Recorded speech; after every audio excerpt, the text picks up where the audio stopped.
Vamos falar agora em investimentos aeroportuários. Nós estamos na linha com o Venilton Tadini, que é presidente da ABDIB, Associação Brasileira das Indústrias de Base.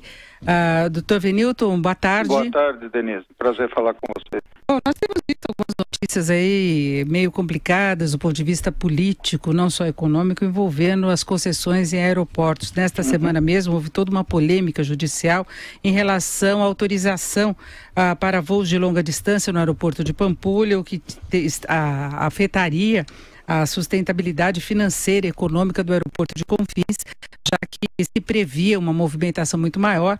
Aí a justiça interferiu nessa questão, né, porque são condições colocadas para quem assume investimentos no país. E recentemente nós tivemos uma outra interferência política na área para que se excluísse do programa de privatização o aeroporto de Congonhas, aqui em São Paulo, que é um dos mais importantes do país. Então eu queria saber como é que o senhor vê esse processo, porque há uma grande aposta nesses investimentos, o que se espera é que o governo consiga acelerar as concessões, garantir mais investimentos na infraestrutura do país, especialmente nessa área de transportes.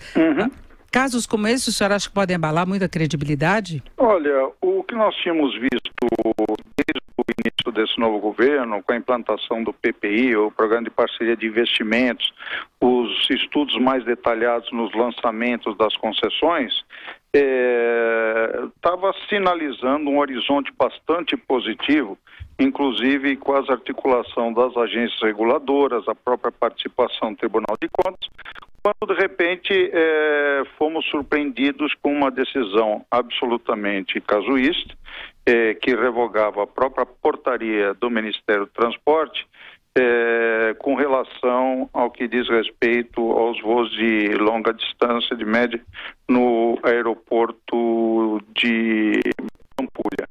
E isso certamente afeta, do ponto de vista do equilíbrio financeiro, as condições que levaram os investidores a fazer as propostas no aeroporto de Confins. E, consequentemente, estava inclusive colocando em risco, e ainda está, porque nós vimos uma decisão do ministro Bruno Dantas, do Tribunal de Contas, a nosso juízo acertadamente, que tenta recuperar a segurança jurídica que tinha em relação à natureza desses contratos, né? Que pode até, como eu disse, afetar os próprios financiamentos que estavam em negociação, em função das perspectivas de se afetar a rentabilidade futura e as coberturas de margens necessárias das garantias para o projeto. Então, esse tipo de coisa volta a trazer novamente aquela sombra da insegurança jurídica, de eventuais casuísmos que possam ocorrer, medidas discricionárias decorrentes de negociações de aspectos políticos específicos que acabam colocando em risco o próprio desenvolvimento de um programa. Agora, no âmbito mais amplo, não apenas neste segmento aeroportuário, o senhor está contando com a possibilidade do governo conseguir avanços maiores em 2018? Do ponto de vista da parte de regulação, da parte de estruturação de estudos e de dar um ambiente mais saudável para os investimentos, eu não tenho dúvida.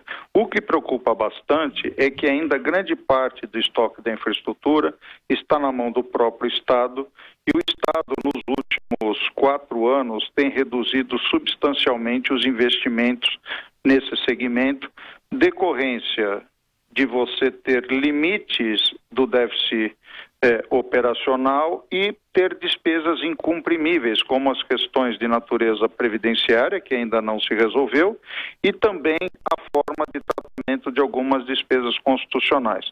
Então, a variável de ajuste acaba sendo o investimento, e o investimento do Estado basicamente é na infraestrutura. Nós saímos de um nível de 2014 acima de 70 bilhões, estamos indo para um nível de 20 bilhões. Isso significa dizer que toda a estrutura que existe hoje, estoque de infraestrutura na mão do Estado, ela estará sendo, no mínimo, mal conservada. E veja, como nós temos, de outro lado, uma falta de projetos, porque o país passou mais de 30 anos sem um planejamento bem estruturado, os projetos que tínhamos em prateleiras praticamente se esgotaram, e a gente vive uma situação paradoxal. O país tem uma deficiência enorme de infraestrutura, do ponto de vista de recursos internacionais e internos, do ponto de vista financeiro. Nós não temos problemas de recursos, mas nós temos falta de projetos. Tanto é que verificamos que todas as licitações que são feitas, seja de aeroporto, estradas, linhas de transmissão, as próprias áreas de exploração de petróleo, tem sido um resultado excelente. O problema é que muito tempo sem planejar leva a que o estoque de projetos esteja relativamente baixo. Isso se aplica também para os estados, né? Essa falta de planejamento, nós temos pouquíssimos estados que contam com isso.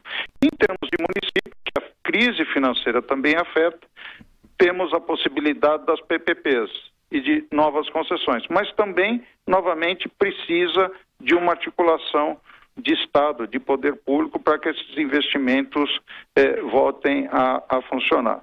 Em resumo, como eu disse, é uma situação paradoxal. Nós temos uma grande necessidade, nós temos relativamente poucos projetos e, pior, o estoque de infraestrutura está na mão do Estado e o Estado está numa crise fiscal bastante difícil e principalmente com despesas constitucionais que no curto prazo não podem ser mexidas. Então tem que se reestruturar o orçamento. Não dá para o orçamento ele só efetuar o ajuste do ponto de vista do investimento. Portanto, a reforma de previdência é necessário, o tratamento como é dado para iguais de forma desiguais, do setor público e do setor privado. Enfim, eu acho que são coisas que podem avançar. Mas para o ano que vem, eu acho que a situação está relativamente estabelecida. Vamos ter um nível de investimento, provavelmente, no mesmo nível que houve nesse ano aqui, cerca de 1,5% do PIB, o que é baixíssimo, é o menor da última década, e, consequentemente, aquilo que poderia ser um grande vetor de recuperação do investimento global e do desenvolvimento, infelizmente, a gente vai postergar mais um período. Ouvimos Zenilton Tadini, que é presidente da ABDIB, Associação Brasileira da Infraestrutura e Indústria de Base. Doutor Zenilton, muito obrigada, uma boa tarde. Denise, obrigado a você e bom ano a todos os ouvintes e a sua equipe.